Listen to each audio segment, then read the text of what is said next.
How about that? Were they not on already? They're half on. They're just about There there. we go.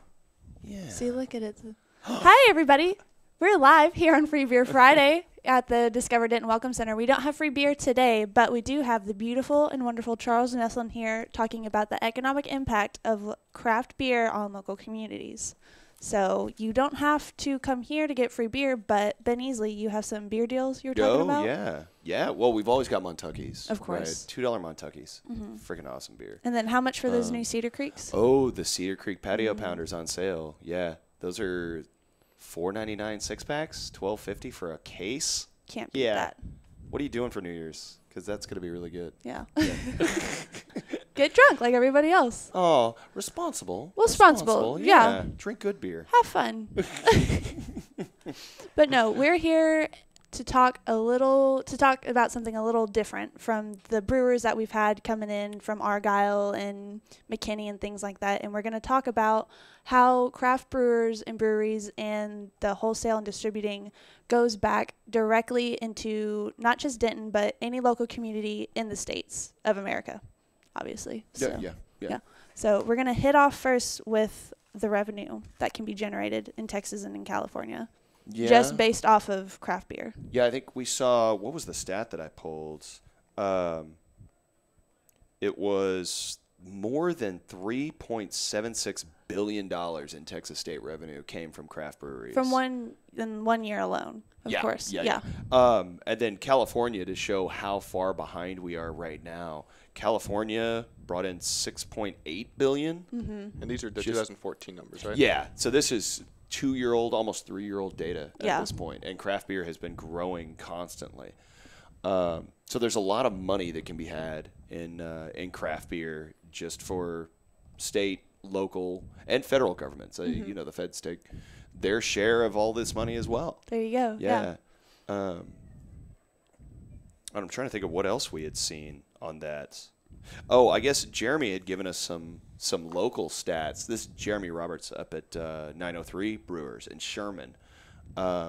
He said that they pulled in their second year 19,000 visitors to Sherman just to come see the brewery. And Sherman has a population of 38,000 that you said? Just about, yeah. Yeah. Yeah, so they almost doubled the population of that town. In just a minute, yeah. Yeah, in a year. And they're saying they saw 30,000 this year, and they were planning for 100,000 in 2018. So That's with the addition of their new facility being opened, then, right? yeah, that's the new schoolhouse facility that the city is helping pay for as well, which is awesome, very awesome. So I think the concern here is, you know, if we have another craft beer bar, if we get another brewery, what's that really going to do to the community? Right. And that's what we're talking about here. This is not bad stuff. There's a lot of revenue that can be had that can go into local charities. Right. Like with Audacity Brewhouse, they've done things with Friends for Family and Denton Serves. They've had events, right? Well, yeah, they've done events, and they've But for the donated charities, beers. they'll throw on events and then have part of the revenue generated from the cans or bottles that they sell go back to Friends for Family, which is a local. It's a what is it? Yeah, It's for women and yeah, it's families. women and families in need that may not be in the best situations. Exactly. Yeah. Yeah. And then Serve Denton, I believe it's every quarter they work with a different charity to help them raise money. And like Barbecue Beats and Brews, we work Right. with them. So all the sales for the tickets to get into the barbecue area at Barbecue Beats and Brews, all that money went to them. Well, that's okay. So that's another example, Yeah. right there. If the Bearded Monk weren't there, that would have been, I think it was around 1,400 raised Just that alone. day. Yeah. Just from doing that. Yeah. And then we also had, there were several bars or I guess the food trucks, some of them participated, and then Denton County Brewing Company participated there as well. Yeah. Even though they're not quite open yet. Yeah, they were one of the competitors, and yeah, Coochie's was there. So that also, and there's a community impact. Yeah. So then we had other businesses that were getting FaceTime with potential clients and letting them try their stuff. Yeah. And I don't know. That amazes me. That absolutely amazes me. That a craft brewery, a craft beer bar, it's not just a place to drink. Just full of, because there's a connotation of where there's beer, where there's alcohol, where there's liquor, there's going to be heathens and violence and all these kind of stereotypical old lady grandmother worries about if a new bar is opening up next to a town, and that's not what it is across the board. Really, it's not at all what that is. Yeah, I think well, correct me if I'm wrong here, but I see a lot of these craft beer bars and breweries as going back to this old world idea that they were cultural centers in towns. You had the church and you had the pub, and everybody saw each other on Saturday night at the pub and discussed politics and revolution and the latest gossip in town, and then they saw each other the next morning at church and did the same thing in a different venue. And that's going on today, like just in this modern time, just bringing people together. Yeah. And of all the brewers that we've had talking about beer in the community, that's the heart of it, is bringing people together and trying to give back. And so economically, that is shown in a lot of the statistics that we've pulled up earlier today. When you had mentioned that Sherman had helped fund with the new location for 903, and I think that their initial brewery as well was, a lot of grants were given to them to help get them there, because I think Sherman sees that value in having more things on there, reason for people to make that trek up there and really visit the area. Right on. Yeah, you wouldn't go to Sherman for one thing, but you would go for 903 at least. So while you're there, you're going to eat dinner, maybe get a hotel. Yeah. So, yeah. And another thing is the employment factor. Like, you're going to have Anheuser-Busch, like you were talking about earlier, or it was Budweiser? Yeah, Anheuser-Busch, as a total. Yeah. How many people they employ globally, or even just wherever they're headquartered, wherever that could be, probably Tennessee or Kentucky or something. But yeah, I think that's pretty amazing. The economic impact just in employment. That a craft brewery just pumps the money back into the community. Yeah. So in the broader scale, somebody like Audacity, they had, what did Scott say? So maybe He said about 80,000 over the last 2 years. Okay, yeah, so 80,000 visitors over the last 2 years. So they bring that money from all over DFW. That's just people driving to Denton to go to their tap room. Specifically, yeah. That doesn't calculate all the beers that they've sent to Dallas to be sold at Craft and Growler and Common Table and Good Friends and Strange Ways. All of that money, though, is all coming back into Denton, and they're just funneling it back into the community.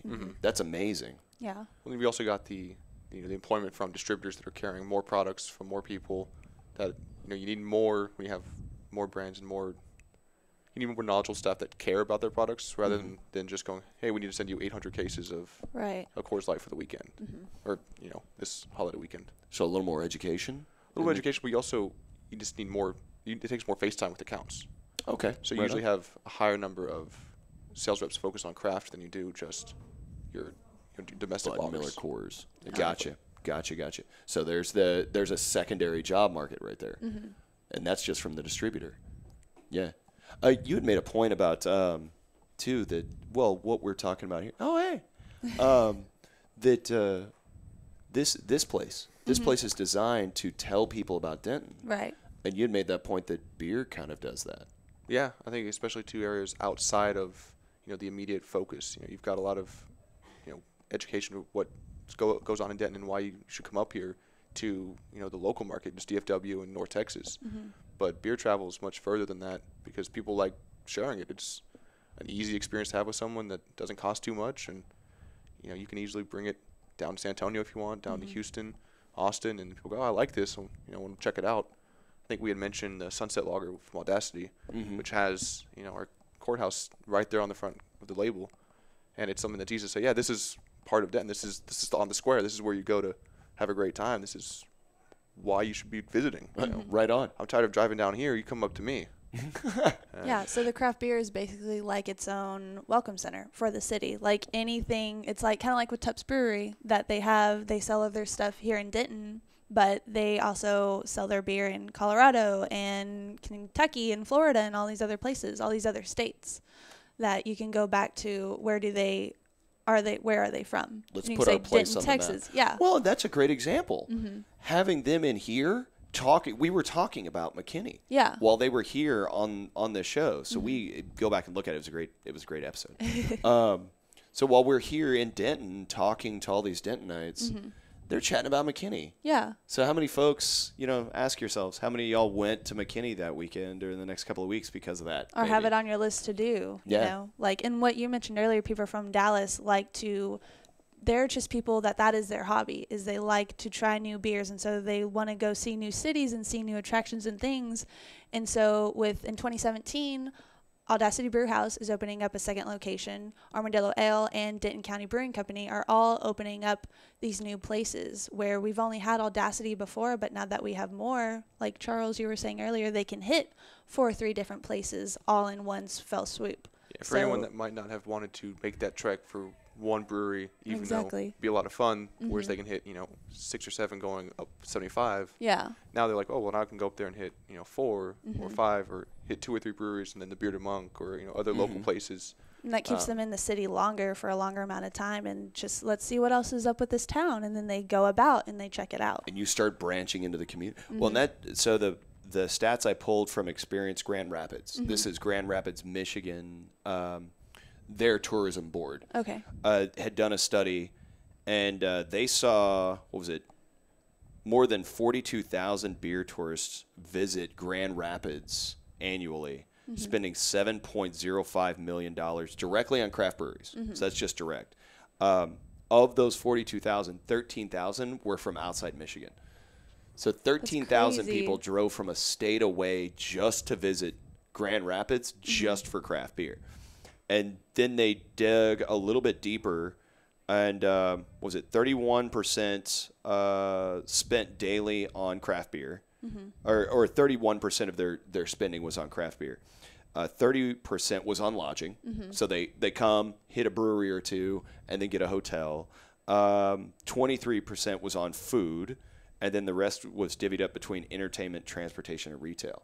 So these people are coming for the beer for a brewery, but they're staying in the hotel in town. Then they're shopping, and they're eating, and they're going to plays like at the campus theater or the Black Box Theater.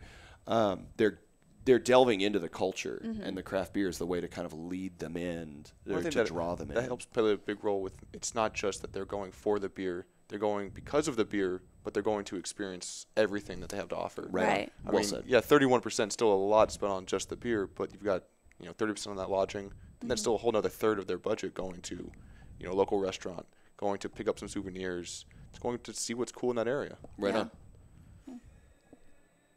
Yeah, that's freaking awesome. I love it. And so what we've got. We have one brewery now, and we're looking at having 4 brewing facilities next year. So, and where are those 4 going to be? We've got Denton County Brewing is going to be right off the square here. Yeah, they're going to be on McKinney, right across from the post office, right next door to the Bearded Monk. I think Armadillo is going to be on Bell Street. Yeah, Armadillo's at Bell and Hickory-ish, over by the Greater Denton Arts Council, the Patterson-Appleton Arts Center, and Boca 31. I think a lot of people know where that is. Oh, yeah. Yeah, that's the big building just south of all of that, the old Hive building. And then Audacity's new travel stead is going to be in between Hickory and Oak, the big field where Oaktopia happens. And so I think sweet. Yeah. Cool. Okay. then it's going to hit very well with a lot of people. When you look at Seattle, when you look at Denver, a lot of the, kind of original big craft beer scenes that have grown, they're a couple years ahead of everyone here, is that they're all very walkable. When you get to, a lot of the breweries out, McKinney, Plano, you can still get a lot of them quickly. They're all close to each other, but they're not quite walking distance. And I think that'll help, especially here. It helps play a big role if you're walking between them. And you go, oh, I like this place. Let me see what they have to offer. Right on. And so you're getting that kind of that exploration aspect of it. Yeah. Well, and I remember us talking about some studies at one of the downtown meetings about getting people out of cars. If you're in a car, you're going to skip by a lot of what experiential, just one-off. What you could have just walked right into and out. Well, like here. How many people don't know what this is, but they just stop in. They're walking by. Yeah. They're leaving LSA. They're leaving Atomic Candy. And they just find themselves in the Welcome Center just looking around. Yeah. That's very much what this area is. So if we can get people out of their cars, stop them from driving from East Dallas to West Dallas, we can get them to stop in and see a little bit more about what Denton is Right. instead of having to just drive straight through in this situation. And then one point I want to hit with the breweries is that I get so many people that come in here that are over 21 or they're older, and they'll say, I just moved here, but we don't drink. They just don't drink beer. So what is there to do? And Denton, some of y'all can think off the top of your head the first 4 places you would recommend to somebody in Denton, and it probably involves beer, I'm sure, depending on who you are. Yeah, well, there are quite a few of them. There are quite a few, Yeah. yeah.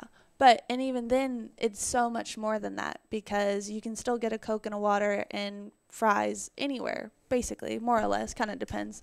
But Audacity puts on live music every Sunday over the summer from 4 p.m. to 6 p.m. We have some of our local DJs that play over there. So it's not just beer. It's still community togetherness, basically. It's still providing you with live music or with a get-together to do. So with the understanding that beer is everything, beer is so much more than just the alcohol content that's in it, I feel like. You know, that made me think. I did see, oh man, it was a really great discussion from Scott Metzger, the owner of Freetail Brewing down in San Antonio. He and Ben Teague. Ben Teague is the economic development director of Asheville, North Carolina. They were talking about, they did a discussion with city planners about how cities should tailor their processes or their regulations to allow more craft breweries. And this is an awesome quote from Ben. Decision makers and owners of breweries are personally invested in these communities. They want to help build the community. Yeah. So that is bringing in local artists, helping local charities, hosting events that the locals want to go to. So it's more indicative of the community around it. So yeah, I think that's really awesome. Even if you don't drink beer, you're still gonna go enjoy playing cornhole, listening to the boombox play. Right, exactly. Yeah, that's really awesome. Yeah. And I think because I just turned 22, but I didn't start going out drinking or just sitting down at a beer at Taps and Caps or anything until probably June, like 6 months after the fact. So it's just one of those things that they have events for you to go to and to just spend time with. So Right on. it's You always just wanna go see been cool places. Yeah. Back to what you said, it's the watering hole. It's nicknamed that for a reason, because it brings everyone of every walk of life together, and it just kind of goes back into it. You're revived after it. Right I feel on. like. Yeah, right on. Well, I think one thing we see a lot of times is that, craft beer and the breweries and beer bars tend to bring a draw to areas of the community that aren't really, flourishing at that time.